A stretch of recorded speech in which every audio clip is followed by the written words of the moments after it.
The Shark Deck. I'm Johnny Mac with 5 good news stories. Good news if you like Christmas decorations. A woman who got backlash last year from her Nutcracker door display, well, she is back, baby. Hannah Cox went all out last year. This year, the plan is gingerbread bakery. Hannah knows she'll probably tick some people off, but she doesn't care. She says, I know at least one household doesn't like it, but that just makes me want to do it more. At first, I was going to do the Grinch. I'm quite stubborn, and I wanted to do it as a joke. But now, my idea is a Christmas gingerbread bakery. I'm contemplating painting the door brown like a cookie, but I'm not sure if that's too much. I'll decide soon. Previous displays have included spring flowers and a pumpkin spice theme. Some people are saying she wastes money, but she says, no. The 2022 Nutcracker was raffled off to charity, and the proceeds went to a cancer equipment charity.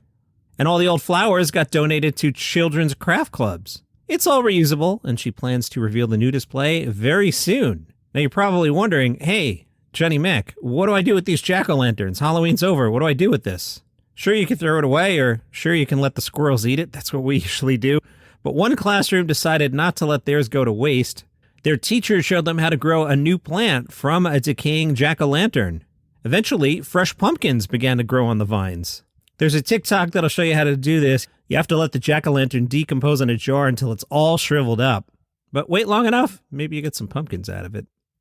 An Oklahoma teenager is on top of the world. She won a car for attending a funeral. It fulfilled the last wish of a woman she had never met.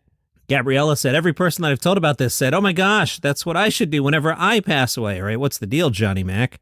Diane passed away in July. A few weeks before she passed, she told her nephew that when she died, she wanted to give her 2016 Volkswagen Beetle to somebody who attended the funeral. Her nephew said, she told a few of us her wish. I remember it as clear as day. She said, whoever comes to my funeral, I want them to have a chance to win my Beetle.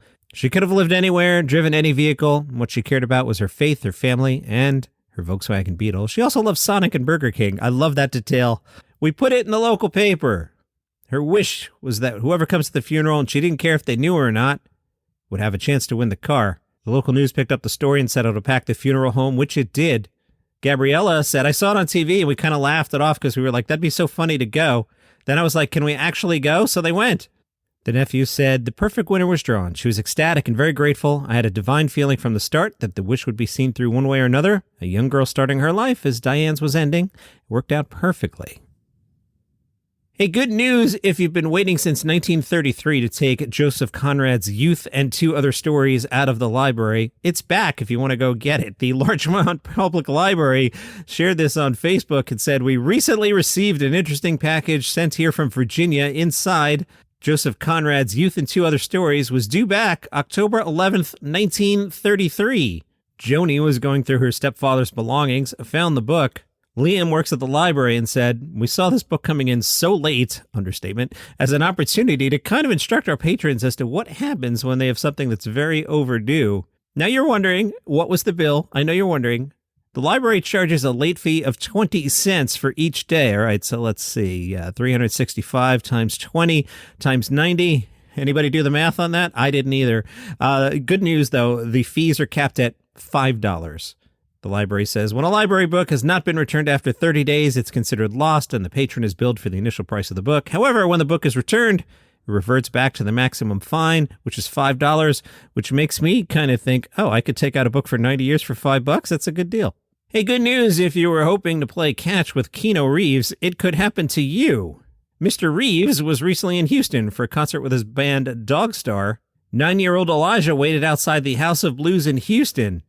Older brother Caleb said, he came out and I didn't expect his hair to be a little white. I knew his hair was long, but I didn't expect it to be white.